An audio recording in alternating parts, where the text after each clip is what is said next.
I am Mariam. I am an entrepreneur, scientist, founder of KinArmat, and executive director at A Seat at the Table. I work with various organizations and NGOs, companies in Belgium, but also internationally, developing different programs for them in the field of diversity and inclusion, advising them, building strategies or developing strategies for them to attract more diverse talents, advising them on different matters in innovative solutions and also in communication.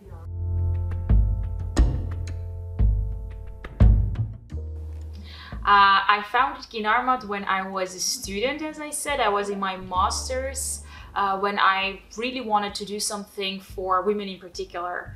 I had a lot of, it started with the idea that I was talking with friends of mine, Armenian friends, but also other women or girls with a migration background, and it was always a topic, and it came always up that they just felt like some things were not for them, as if they, you know, this job or this opportunity is like far from me kind of a thing, and it didn't fit in my head because I was not like that at all, and I felt like they should claim their spot in society and stop thinking that they are some, you know, on the sidelines and some things are not for them. And because I realized that I'm someone who would put that on the agenda, who would talk about that within your family, friends, on you know, at work or whatever. So my idea was like, okay, how can I create something to show them that it is possible and take them with me along in that journey? So then I found KinArmat, which is a sustainable clothing brand.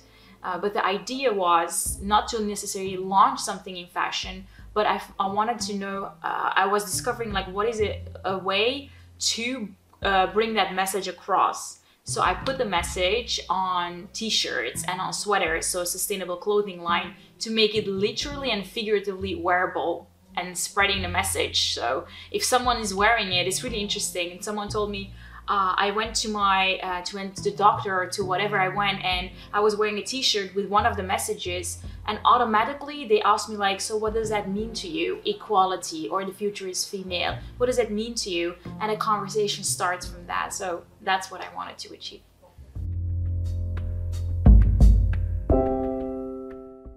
I was looking for a name for my company and or for the brand, and I really wanted it to be something Armenian. It was not a must, it was just that name came to me. I don't know how it happened, like, you know, when you're just most creative under the shower, and literally that's when I came up with the name. I was like, oh, KinArmat, it means female roots. So it was perfect for this clothing line, for this brand, because it has female roots. It is to empower other women and to show where all these roots are coming from and what they contributed to.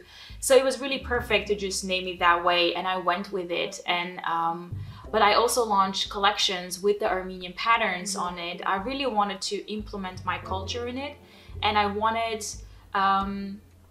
just as the student organization that I founded, Armenian Students Leuven ASL, which is now active in all over Belgium, not only in Leuven as I intended to, the idea was, how do I share my culture with other people in a very nice and you know, way? The culture, the history, the food, everything. How do I share that? So I hosted exhibitions, I invited lecturers and all of that. So with KinArmat, it was the same thing. It's like, we have so much history, such a beautiful culture to share. How do I implement that in KinArmat? So I dedicated a separate collection that is permanently present there in the web shop with the Armenian patterns. I traveled to Armenia, found the patterns, brought it with me here, and then we did the whole design. So I always try to like implement parts of my culture in the work I do.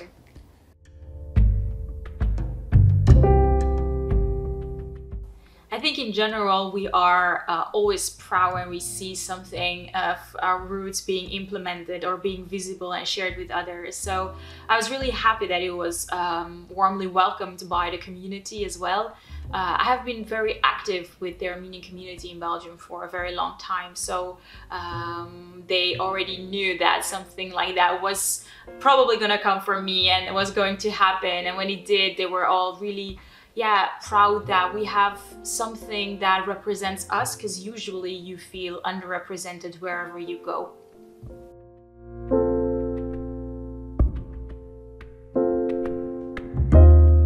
It was the first organization or first thing that I founded. It was in 2015, and I was feeling like, okay, there is so, like, even just regular friends of mine wouldn't know where Armenia was located on the map, friends that I have for years, or there were so basic things that they didn't even know about their friend or the culture. So I was like, and I also wanted to unite Armenians, them coming together, getting to know each other and sharing that together. And so I founded a student organization. I didn't want it to be something like, there were student organizations that were doing the fun parts and the partying and stuff. I didn't want any of that. I wanted it to be educational and inspirational, and that's really what I want for everything we organized, was either that or educational or inspirational. So we invited vice-rectors, we invited professors, we invited so many people for lectures, exhibitions, we did a food tasting, we collaborated with another organization, and I realized that so many people from other cities were coming to my events, Armenians and non-Armenians. We were uniting the both, and there were so many people coming. I was like, okay, they travel all that way to come to Leuven, so maybe we should do it in other cities as well. And now we are back after the COVID period. We did an event in Leuven. So many people showed up that we are looking into expanding it and doing it in other places as well, because our formula seems to be working.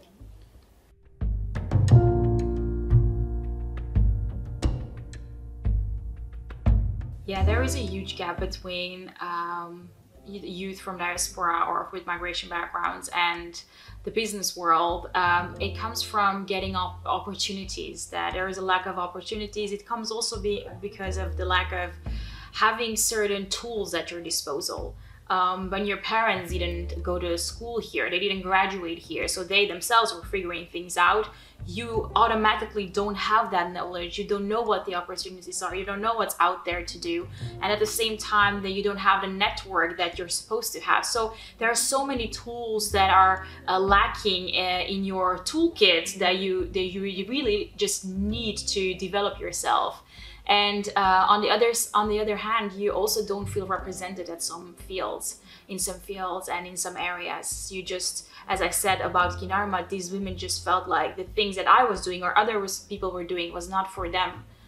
Even that having in your mind says so much about society, that they don't feel that they belong there. So there is a huge gap there, lack of toolkits, lack of opportunities. At the same time, so many companies do want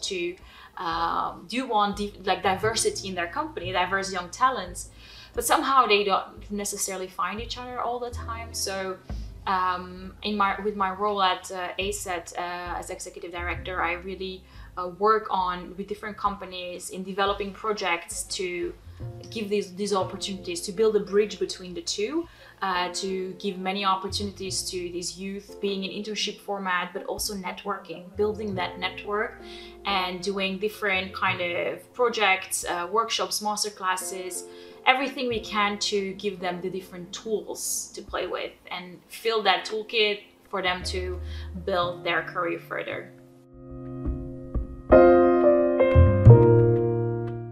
A seat at a table comes literally from the quote from Shirley Chisholm. She said, if they don't give you a seat at the table, bring a folding chair. That's literally what we live by. It's, if you don't get the opportunity, just bring your own folding chair, just knock on the door, break the door open, whatever you want to do, just go in there and claim your spot. And literally what I started with saying, I founded KinArmat to make women claim their spot. Now it's like, all of us, let's claim our spot. So we work with companies in different fields. We want to have different opportunities depending on the background of our members in Belgium, but also active in the Netherlands and in the UK. So we want just to make sure that we can get these opportunities and develop these projects and then link it with the youth and give them access, basically.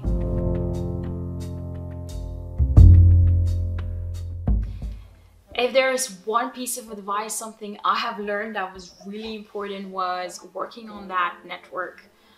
making sure that you are present in places you are least expected, showing up in those places, and realizing that you have so much to offer, just accepting that you do have a lot to offer. And once you realize that, the networking part becomes easy. You just need that network because it gives you so much, it opens so many doors for you. That's what I know. And I would also add to that one, once you have the network and you have people you have already met, seen, I would suggest finding someone that could mentor you. I think it's really valuable. There are things that we just, still tools that even if you keep developing yourself, you still need to hear it from other people. You still need their experience and advice. So having a mentor that can guide you through that is really valuable. So I would suggest going for that as well.